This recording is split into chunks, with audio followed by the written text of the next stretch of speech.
Hi friends, welcome back our channel. ఈరోజైతే నేను దద్దోజనం రెడీ చేస్తున్నాను. అది ఎలా చేస్తున్నానో మీరు కూడా చూసేయండి.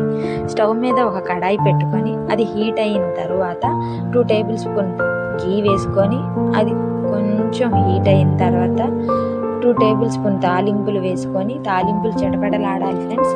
చిటపటలాడేటప్పుడు 2 టేబుల్ స్పూన్ జీలకర్ర, అలాగే 2 టేబుల్ స్పూన్ మిరియాలు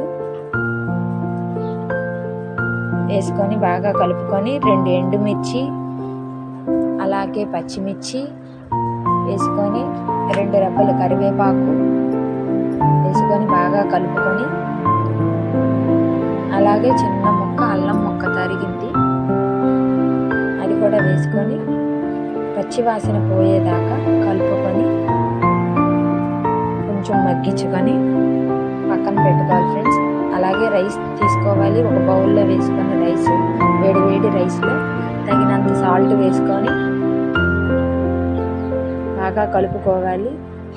దాంట్లో మంచి పెరుగు 1 కప్పు తీసుకొని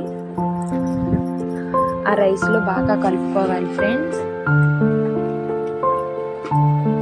పొల్లడి పెరుగు వద్దు ఫ్రెండ్స్, మంచిది ఫ్రెష్ పెరుగు తీసుకొని కలుపుకొని, అలాగే 1 కప్పు కాచి చల్లార్చిన పాలు 1 కప్పు తీసుకొని రెండింటిని బాగా మిక్స్ చేసుకోవాలి ఫ్రెండ్స్.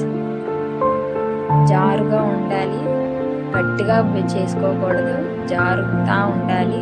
చూస్తున్నారు కదా మీరు, అలా జారుతూ ఉన్న బాగా ఉంటుంది ఫ్రెండ్స్. గట్టిగా చేస్తే ఏం బాగోదు.